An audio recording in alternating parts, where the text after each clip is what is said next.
Hello friends, आपका स्वागत है हमारे चैनल पर। मेरा नाम है ध्रुव और आप देख रहे हैं द लर्नर्स कम्युनिटी। आज की वीडियो में हम बात करेंगे थर्ड सेमेस्टर के बीए प्रोग्राम हिस्ट्री सब्जेक्ट के बारे में, जिसका नाम है cultural transformation in earlier modern Europe one. ठीक है, ये आपका सब्जेक्ट का नाम है, ये आपका यूनिक पेपर कोड है। आप देख सकते हैं, अगर आपके पास भी सेम यूनिक पेपर कोड है मतलब ये वीडियो आपके लिए ही है। आज की वीडियो में हम हिस्ट्री के सब्जेक्ट की क्या करेंगे, जो प्रीवियस ईयर का क्वेश्चन पेपर है उसको डिस्कस करेंगे और देखेंगे किस टाइप के और कौन कौन से क्वेश्चंस जो है वो आपसे पूछे जा सकते हैं आपके एग्जाम के दौरान। ठीक है, ये एग्जाम आपका होने वाला है तो इसीलिए हम इस वीडियो को कवर अप कर रहे हैं।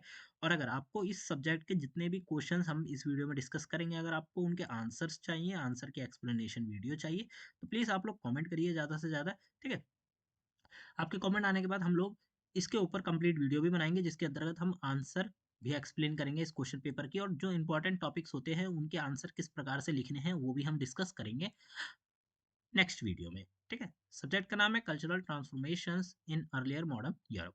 3 घंटे का आपका पेपर होगा, 90 नंबर का मार्क्स का जो एग्जाम होगा आपका। ठीक है, टोटल 4 क्वेश्चन आपको अटेम्प्ट करना है। Attempt any 4 question. ठीक है, जितने भी क्वेश्चन है इक्वल मार्क्स के, या तो आप हिंदी में और या तो एक इंग्लिश में लैंग्वेज में अपना जो पूरा पेपर है कर सकते हैं, बट आपको एक ही लैंग्वेज चुननी होगी और उसी में पूरा एग्जाम करना होगा। यहाँ पे क्वेश्चन नंबर जो इंस्ट्रक्शन नंबर 5 है उसमें कुछ लिखा गया है, वो आप देख लीजिए कि question number 1 has two part. ठीक है, क्वेश्चन नंबर 1 जो है उसके 2 पार्ट्स है। If attempting this question choose only part 1, इधर पार्ट ए और पार्ट बी। देखिए, क्वेश्चन नंबर 1 है, उसमें 2 पार्ट दिए गए हैं। या तो अगर आप इस क्वेश्चन को चुनते हैं, ठीक है, करने के लिए, तो आपको या तो कोई एक पार्ट करना होगा, या तो पार्ट ए या फिर पार्ट बी आपको चुनना होगा। अब इसको देख लेते हैं। ठीक है, यहाँ पे जैसे हिंदी में भी लिखा गया है कि प्रश्न एक के दो विकल्प भाग है। यदि आप इस प्रश्न का उत्तर करना है तो इनमें से एक को चुनाव करें, ए अथवा बी। ठीक है, या तो ए को आपको करना होगा या तो आपको बी को करना होगा। अब देखते हैं। देखिए, क्वेश्चन नंबर 1 है। ठीक है, क्वेश्चन नंबर 1 के जो आप कह सकते हैं एक प्रकार से पार्ट ए। पार्ट ए में क्या कहा गया है कि right short notes on any two of the following. ठीक है, कि यहाँ पे जो 4 टॉपिक्स दिए गए हैं, इन 4 टॉपिक्स में से आपको किन्हीं 2 टॉपिक्स पर संक्षिप्त टिप्पणी या फिर शॉर्ट नोट्स लिखना है। गुटेनबर्ग, मानवतावाद, ठीक है, फिर कैल्विन और फिर क्रिस्टोफर कोलंबस। ठीक है, ये आपके 4 टॉपिक्स हैं। इन 4 टॉपिक्स में से आपको किन्हीं 2 टॉपिक्स पर क्या लिखनी है, संक्षिप्त टिप्पणी लिखनी है। संक्षिप्त टिप्पणी का यहाँ पे मतलब है कि आपको एक्सप्लेनेशन देनी होगी इन टॉपिक्स, जो भी टॉपिक आपको दिया गया है उसके बारे में, बट कोई ज़्यादा लेंदी एक्सप्लेनेशन नहीं देनी, संक्षिप्त में देना है। मतलब शॉर्ट नोट्स में आपको एक्सप्लेन करना है। या तो आप गुटेनबर्ग के बारे में बता सकते हैं, ठीक है, कैल्विन के बारे में बता सकते हैं, क्रिस्टोफर कोलंबस के बारे में बता सकते हैं, या मानवतावाद के बारे में बता सकते हैं। अब देखिए, ये 4 टॉपिक्स दिए गए, तो आपको क्या करना है, एग्जाम से पहले इन 4 टॉपिक्स को कवर अप कर लेना है अपने एग्जाम के लिए। ठीक है, ये टॉपिक हो गए, मानवतावाद हो गया, कैल्विन हो गया या क्रिस्टोफर कोलंबस हो गया। इनकी बेसिक डिटेल्स आपको पता होनी चाहिए इनके बारे में, तभी आप एग्जाम में अगर कोई भी टॉपिक पूछा जाता है तो आप उन्हें बता सकते हैं। ठीक है, अगर इनमें से कोई डायरेक्टली आपसे पूछा जाता है तो आप लिख सकते हैं। ठीक है, तो चांसेस ज़्यादा है कि पूछा जाए, क्योंकि एसएल में ज़्यादातर चांसेस यही होते हैं कि प्रीवियस ईयर के जो क्वेश्चन हैं उन्हीं को घुमा घुमा के पूछा जाता है।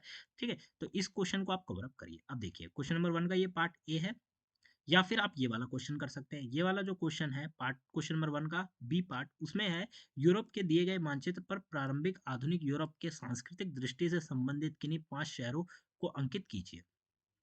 ठीक है, इस बुक में आपको जो मैप का क्वेश्चन है वो भी आपको करने को मिलेगा। ठीक है, आप चाहे तो उसे कर सकते हैं। तो क्या दिया गया है कि भाई यूरोप का आपको एक मानचित्र दिया गया है, मतलब मैप दिया गया है।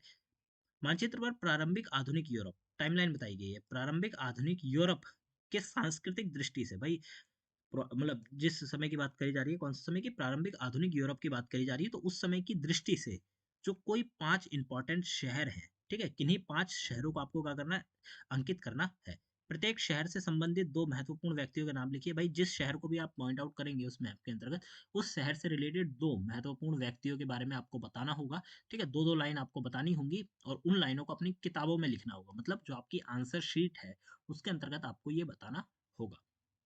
ठीक है, या तो आप ऊपर के ये शॉर्ट नोट्स वाला कर सकते हैं, या फिर अगर आप ये जो मैप वाला क्वेश्चन है अगर आप ये अटेम्प्ट करते हैं, तो पहले आप मैप में उन शहरों को क्या करेंगे, पॉइंट आउट कर देंगे, उनको बिंदु लिख कर लगा के बता देंगे कि वो शहर का क्या नाम है।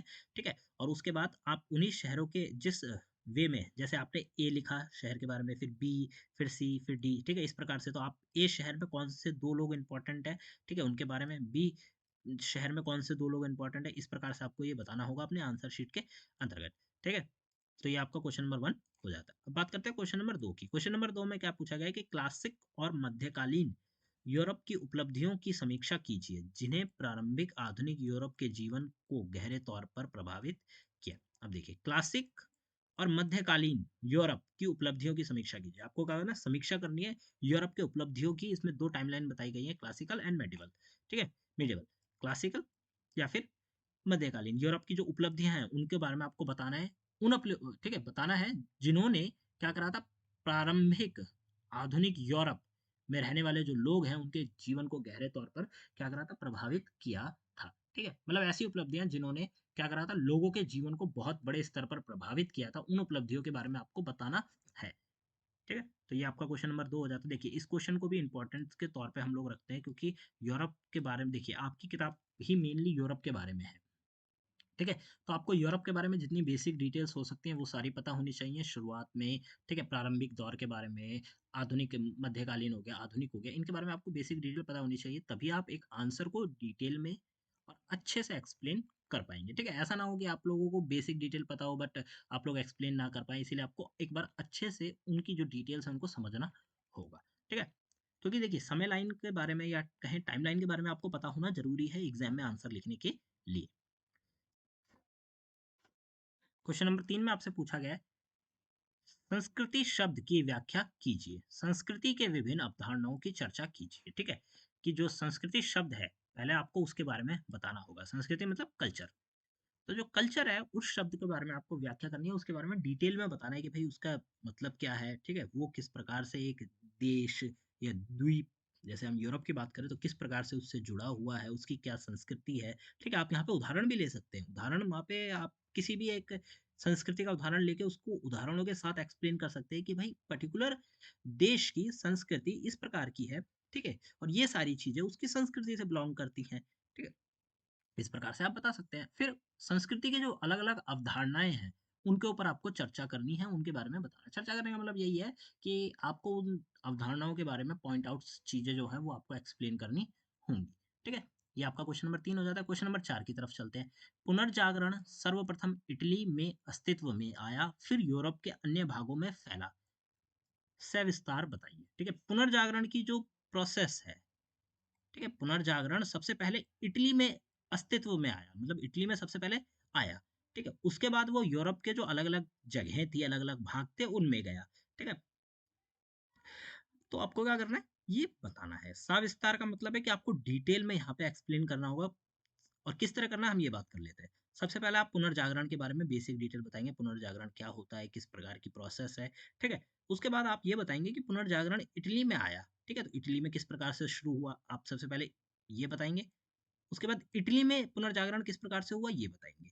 ठीक है, और ये हुआ, अब उसके बाद वो यूरोप के अन्य भागों में किस प्रकार से पहुंचा, किस प्रकार से यूरोप के अन्य भागों में पुनर्जागरण की जो प्रोसेस है वो चालू हुई, ये आप बताएंगे। ठीक है, तो इस प्रकार से करते करते आपका जो आंसर है एक सही वे में और सही डिटेल्स के साथ जो आपका प्रॉपर आंसर है वो तैयार होगा।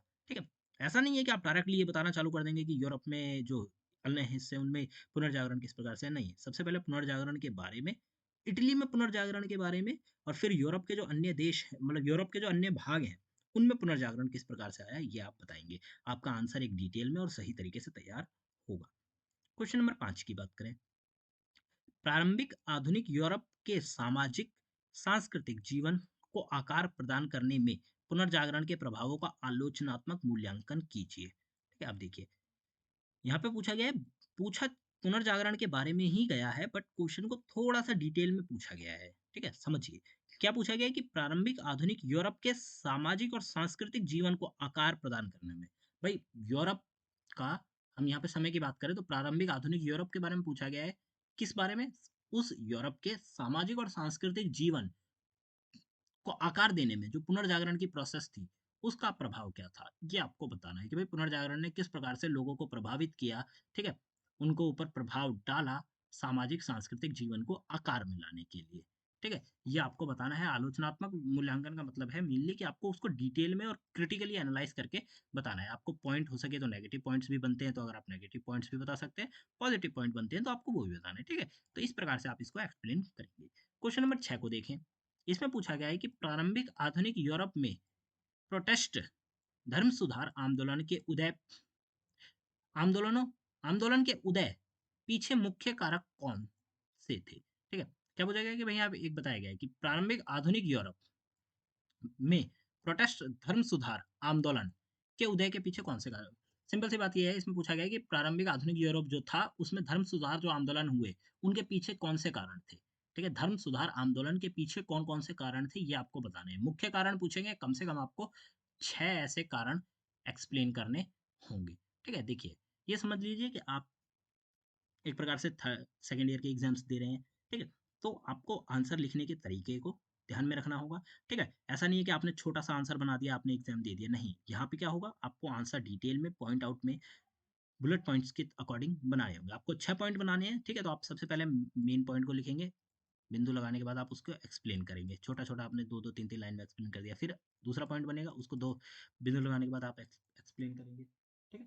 तो इस प्रकार से करते-करते आपको 6 पॉइंट्स को एक्सप्लेन करना होगा। और एक चीज़ ज़रूरी ये भी है कि आपने ये जो मेन पॉइंट लिखा है ना, ये पॉइंट इसलिए ज़रूरी है ताकि एग्ज़ामिनर जब चेक करेगा तो हो सके तो वो आपका पूरा आंसर नहीं पढ़ते एग्ज़ामिनर। आपको पता होगा कि एग्ज़ामिनर पूरी बुकलेट नहीं पढ़ते, बट वो हाइलाइट्स को पढ़ते हैं। हाइलाइट्स क्या होते हैं? आपके हाइलाइटेड पॉइंट्स, ठीक है? जो आप अंडरलाइन करके लिखते हैं या फिर आपने थोड़ा पेन बदल के लिख दिया। ज़्यादातर पेन बदलने के चांसेस नहीं होते, तो आप लोग अंडरलाइन कर देते हैं। ठीक है? तो इस प्रकार से करना है। तो आपको क्या करना है, 6 पॉइंट ऐसे बनाने हैं, 6 से 7 पॉइंट अगर आप बनाते हैं, तो आपका जो आंसर है वो सही प्रकार से तैयार हो जाएगा। ठीक है? अब इसको किस प्रकार से आंसर को लिखना होगा, हम इसको समझ लेते हैं। सबसे पहले आप क्या बता देंगे, धर्म सुधार आंदोलन के बारे में डिटेल में दे देंगे।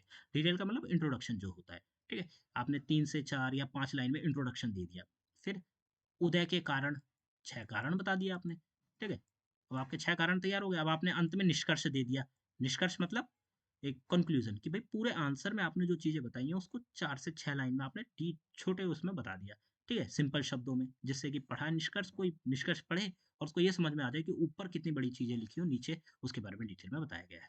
ठीक है? तो ये, तो इस प्रकार से जो आपका क्वेश्चन नंबर 6 है वो कंप्लीट हो जाएगा। क्वेश्चन नंबर 7 की बात करते हैं। इसमें आपसे पूछा गया है, प्रारंभिक आधुनिक यूरोप के धर्म सुधार आंदोलन में मार्टिन लूथर की भूमिका का परीक्षण कीजिए। ठीक है, जो प्रारंभिक आधुनिक यूरोप था, मतलब है, ठीक, एक प्रकार से कहें था, तो उसमें धर्म सुधार जो आंदोलन हुए, उन धर्म सुधार आंदोलन में मार्टिन लूथर की क्या भूमिका थी? ठीक है, भूमिका क्या रही, इस भूमिका के ऊपर आपको बताना है। तो सिंपल ये बताना है कि धर्म सुधार आंदोलन जो कि यूरोप में होते हैं उसमें मार्टिन लूथर की क्या भूमिका थी, ये आपको यहाँ पे एक्सप्लेन करना है।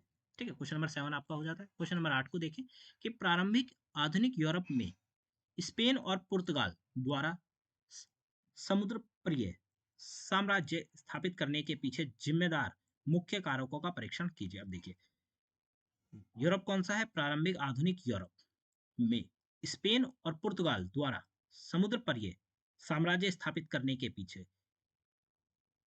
किसमें, प्रारंभिक आधुनिक यूरोप में स्पेन और पुर्तगाल के द्वारा जो समुद्र पर साम्राज्य स्थापित करने के पीछे कौन कौन से कारण थे? भाई यूरोप में स्पेन और पुर्तगाल ने जो साम्राज्य स्थापित करने के कारण थे वो कौन कौन से थे, क्यों करना चाहते थे, ये आपको यहाँ पे एक्सप्लेन करना है। ठीक है, तो ये आपका क्वेश्चन नंबर 8 भी हो जाता है। अब देखिए, यहाँ जितने भी हमने क्वेश्चन अटेम्प्ट करे हैं, जितने भी क्वेश्चंस के बारे में हमने डिस्कशन करा है, बहुत ही ज़्यादा इंपॉर्टेंट है।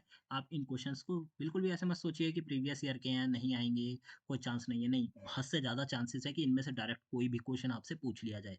तो जरा भी ढील मत दीजिए इन क्वेश्चंस के रिगार्डिंग। आपको सभी क्वेश्चंस को अच्छे से अटेम्प्ट करना है, ताकि अगर कोई भी क्वेश्चन आपसे पूछा जाता है आप उसका फट से आंसर लिख दें। ठीक है, आंसर लिखने का मैंने आपको तरीका बताया, ब्रीफ इंट्रोडक्शन। आपका आंसर में जितने आप पॉइंट बना सकते हैं, 6 पॉइंट, और ज़्यादा ऐसा नहीं है कि आपने 10-15 पॉइंट बना दिए, नहीं, 6 से 7 पॉइंट बस, मेनली 6 से 7 पॉइंट्स। ठीक है, उसके बाद कंक्लूजन, आपका आंसर तैयार। ठीक है, अब ये समझ गए, ये जो क्वेश्चन पेपर है ये प्रीवियस ईयर का है, इसके चांसेस आने के ज़्यादा हैं। तो आप इसके सारे के सारे जो क्वेश्चंस हैं उनको अच्छे से अटेम्प्ट करिए। ठीक है, अपने एग्जाम से पहले क्या करिए, इन क्वेश्चंस के आंसर को फाइंड आउट करिए। अगर आपको इनके आंसर्स भी चाहिए, आंसर की एक्सप्लेनेशन वीडियो भी चाहिए, तो आप क्या करिए, कमेंट करिए।